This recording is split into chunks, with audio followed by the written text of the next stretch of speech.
Hello दोस्तों, स्वागत है आपका स्टडी नॉन स्टॉप में। दोस्तों, इस वीडियो में हम डिस्कस करेंगे 9 जनवरी के सभी इंपॉर्टेंट करंट अफेयर्स। और इस वीडियो के लास्ट में मैं आपसे 2 क्वेश्चन भी पूछूंगा जिसका आंसर आपको कमेंट बॉक्स में बताना रहेगा। और आप इस वीडियो की पीडीएफ इस वीडियो के डिस्क्रिप्शन से डाउनलोड कर सकते हैं। तो चलिए शुरू करते हैं। पहला प्रश्न है, हाल ही में नई दिल्ली में रायसीना डायलॉग का कौन सा संस्करण शुरू हुआ? तो हाल ही में नई दिल्ली में रायसीना डायलॉग का 4था संस्करण शुरू हुआ है। और मैंने आपको कल बताया था कि नॉर्वे की प्रधानमंत्री इर्ना सोलबर्ग भारत की यात्रा पर आई हुई हैं।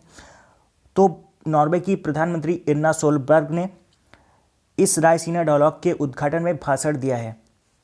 तो नई दिल्ली में रायसीना डायलॉग का 4था संस्करण शुरू हुआ है। और इसकी थीम क्या है? इसकी थीम है a world reorder, new geometries, fluid partnerships, uncertain outcomes. ये इसकी थीम है। एक बार मैं फिर से रिपीट कर रहा हूँ।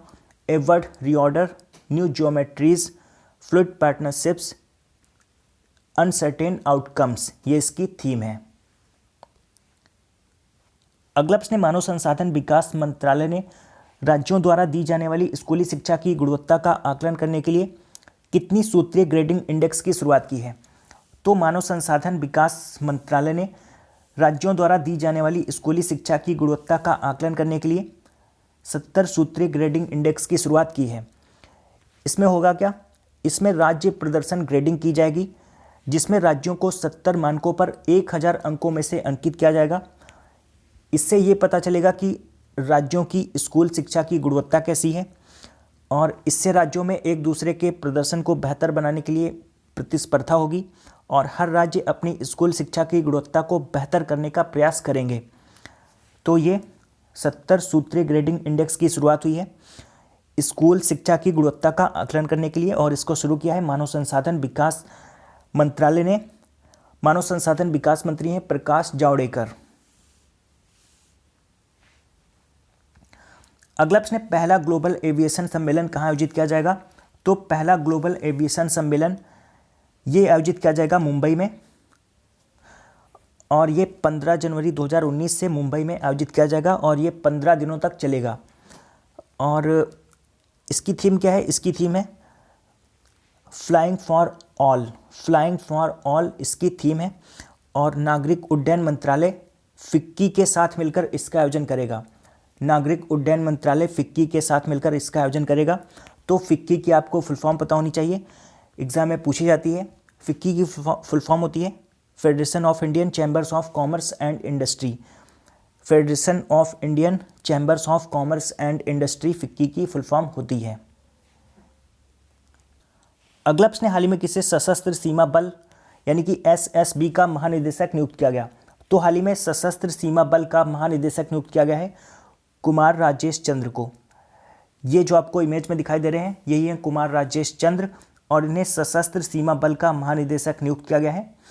और आपको बता दूं कि सशस्त्र सीमा बल में लगभग 80,000 कर्मचारी हैं जो कि नेपाल और भूटान के साथ भारत की सीमाओं की रक्षा करते हैं। अगला प्रश्न, हाल ही में किसने विश्व बैंक के अध्यक्ष के पद से इस्तीफा दे दिया है? तो हाल ही में विश्व बैंक के अध्यक्ष के पद से इस्तीफा दे दिया है जिम योंग किम ने। ये जो आपको इमेज में दिखाई दे रहे हैं यही है जिम योंग किम। और ये अभी तक विश्व बैंक के अध्यक्ष थे, इन्होंने इस्तीफा दे दिया। 2017 में ये 5 साल के लिए दूसरी बार विश्व बैंक के अध्यक्ष बने थे।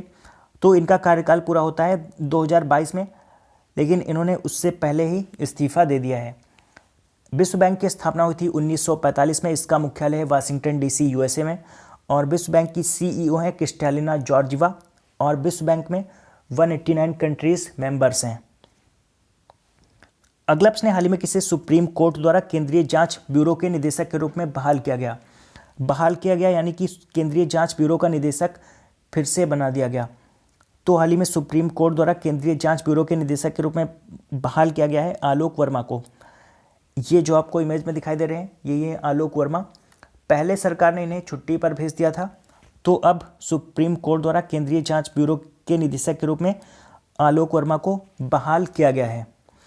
केंद्रीय जांच ब्यूरो यानी कि सेंट्रल ब्यूरो ऑफ इन्वेस्टिगेशन, इसका मुख्यालय है नई दिल्ली में। अगला प्रश्न, हाल ही में कौन अंतर्राष्ट्रीय मुद्रा कोष IMF यानी कि इंटरनेशनल मॉनेटरी फंड में अर्थशास्त्री के रूप में शामिल हुआ है? तो हाल ही में अंतर्राष्ट्रीय मुद्रा कोष में अर्थशास्त्री के रूप में शामिल हुई हैं गीता गोपीनाथ।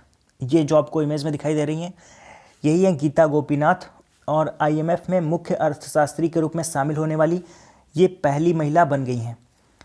आईएमएफ यानी कि इंटरनेशनल मॉनेटरी फंड, इसका मुख्यालय है वाशिंगटन डीसी यूएसए में, और इसकी मैनेजिंग डायरेक्टर हैं क्रिस्टीन लेगार्ड, और अंतर्राष्ट्रीय मुद्रा कोष में अर्थशास्त्री के रूप में शामिल होने वाली पहली महिला बन गई हैं गीता गोपीनाथ। अगला प्रश्न है, किस शहर की पुलिस ने police EI mobile application launch किया है? तो police EI mobile application launch किया है कोयम्बटूर की पुलिस ने। कोयम्बटूर ये तमिलनाडु का एक शहर है, तो कोयम्बटूर की पुलिस ने police EI mobile application launch किया है। इस ऐप के जरिए जनता ट्रैफिक नियमों का उल्लंघन करने वाले व्यक्तियों की फ़ोटो लेकर उससे पुलिस के पास भेज सकती है ताकि पुलिस उस पर अपनी कार्रवाई कर सके। अगला प्रश्न है, 86वीं राष्ट्रीय बिलियर्ड्स और स्नूकर चैंपियनशिप कहाँ आयोजित की जाएगी? तो 86वीं राष्ट्रीय बिलियर्ड्स और स्नूकर चैंपियनशिप आयोजित की जाएगी इंदौर में। 18 जनवरी 2019 से ये इंदौर में आयोजित की जाएगी और इसका समापन 10 फरवरी 2019 को होगा। अगला प्रश्न, केंद्रीय सांख्यिकी कार्यालय के अनुसार 2018-19 में भारतीय अर्थव्यवस्था में कितने प्रतिशत की बढ़ोतरी की संभावना है? तो केंद्रीय सांख्यिकी कार्यालय के अनुसार 2018-19 में भारतीय अर्थव्यवस्था में 7.2% की बढ़ोतरी की संभावना है। अगला प्रश्न, 106वीं भारतीय विज्ञान कांग्रेस में exhibitor of the year award किसे मिला? तो 106वीं भारतीय विज्ञान कांग्रेस में exhibitor of the year award मिला है DRDO यानी कि defence research and development organisation को। अभी हाल ही में भारतीय विज्ञान कांग्रेस का 106वां संस्करण पंजाब के जालंधर में लवली प्रोफेशनल यूनिवर्सिटी में आयोजित किया गया था और इसका उद्घाटन प्रधानमंत्री नरेंद्र मोदी ने किया था।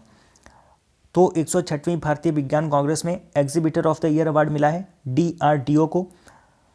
DRDO का मुख्यालय नई दिल्ली में और इसके चेयरमैन हैं G सतीश रेड्डी। अगला प्रश्न, 10 जनवरी 2019 को स्वामी हरिदास तानसेन संगीत नृत्य महोत्सव कहाँ आयोजित किया जाएगा?